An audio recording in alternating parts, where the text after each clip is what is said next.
Well, it is the end of the work week, which means it's time for Fine Arts Friday. Get ready to saddle up your horses as Romeo and Juliet is coming to one upstate university, bringing a Western twist to a classic tale. And joining me now from Bob Jones University is John, Michael, and Isaac. Thanks so much for stopping in. Yeah, thanks for having us. Thank you.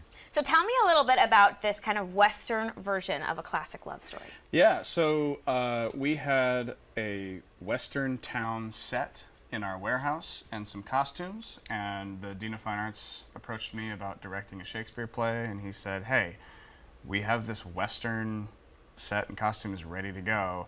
Can you think of a Shakespeare show that might work as a Western? And I threw around some Shakespeare comedy ideas, but I kept coming back to Romeo and Juliet, and it just kept coming back to feuding families. The most guns wins, yeah. And it's just there's duels in it, and you know we're basically doing Shakespeare's play. We're just swapping the rapiers for 6 shooters. You know, now that you mention it, it actually does seem to make a lot of sense to be placed in a Western, so why not if you have the set? Absolutely. So what can the audience kind of expect from the show? Well, the whole first half is just loads of fun. We've tried to kind of simulate the old 70s, 80s Western films in the first half of the show, because really, if you look at Shakespeare's original text, it's actually quite comical, the first half. It feels a lot like a rom-com.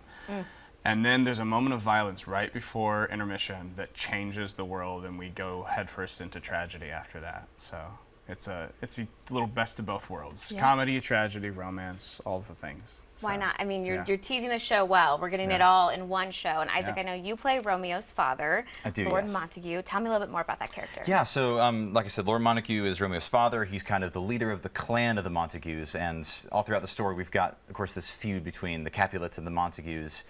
And it's neat to kind of tell that story of how this feud inside this town affects the community around it, and especially the two children, Romeo and Juliet. And then their relationship that's kind of kindled, and their struggle to deal with this feud of this older generation who doesn't see eye to eye, but then you get their love in the midst of it, and then they're trying to find peace amongst this conflict.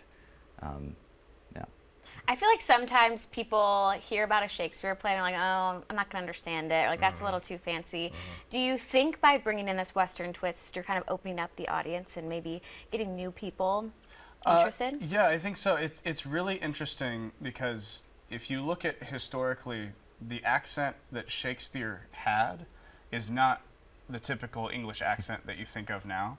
And an American Southern accent is actually quite similar to Shakespeare's original accent. So the actual text of Shakespeare actually sounds better in a weird way. In a Southern accent, some things make more sense. You know, saying therefore makes a little more sense in a Southern accent, and things like that. So yeah. Absolutely. Well, Tuesday's opening night. Yes. So how are we feeling? Awesome.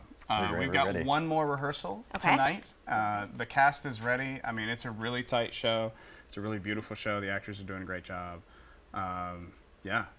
Awesome. Yeah. We can't wait to see it. So thank you guys so much for stopping in, thanks for telling having us a little bit about the show. Of course, if you are interested, Romeo and Juliet is coming to Bob Jones University. It is November 14th through the 16th at the Roadheaver Auditorium. Each show starts at 7:30. Of course, for more information on tickets, we have a link on our website. That is foxcarolina.com. And now